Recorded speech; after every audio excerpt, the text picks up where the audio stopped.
name is Tom Tenney, and I am the director of the Remixed Media Festival.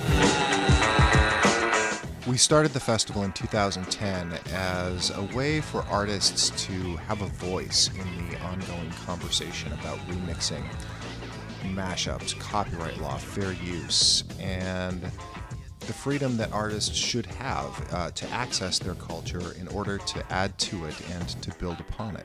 I felt that it was important to kind of at least get artists in the same room as the people who were talking about policy and the need to reform and the need to at least stem this tide of corporate clampdown on creativity, which has been happening over the last, 10 or 20 years or so.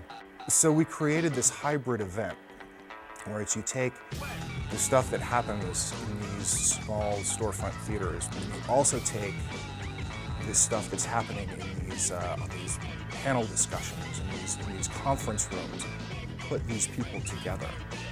And the result, what was fascinating, was exciting. I mean, there was turbulence, there was chaos, there was, some people got heckled, someone almost got thrown out of the theater.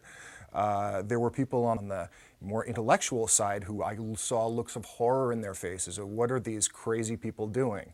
But I think that that's important, because what happened was the artists started listening to these panel discussions and going, oh, I didn't know that.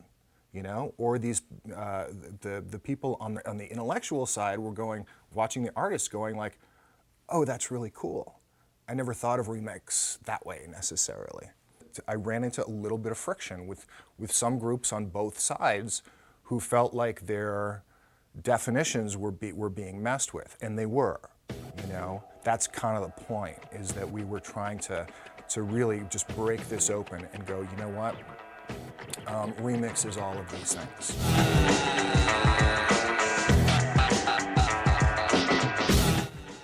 It's full of possibility, this new culture that we live in. And yeah, it's chaotic. Yes, you don't know exactly what things are, and things don't fit neatly into boxes anymore like they used to. But that's what's great about it, is that this can also be that, and and this connects to this in this way. And we've never put these together before because there's never been a way to, but now there is. And look at what happens when you put them side by side. That's awesome. What's interesting to me is exploring the question, not necessarily coming up with an answer. Oh, now we know what. No, we still don't know what it means. And that's what we want to encourage the artists to do. That's what we want to encourage the thinkers to do, and that's what we want to encourage the audience to do. Is we want them to continue to explore, to question these definitions and what it means within the context of our cultural history.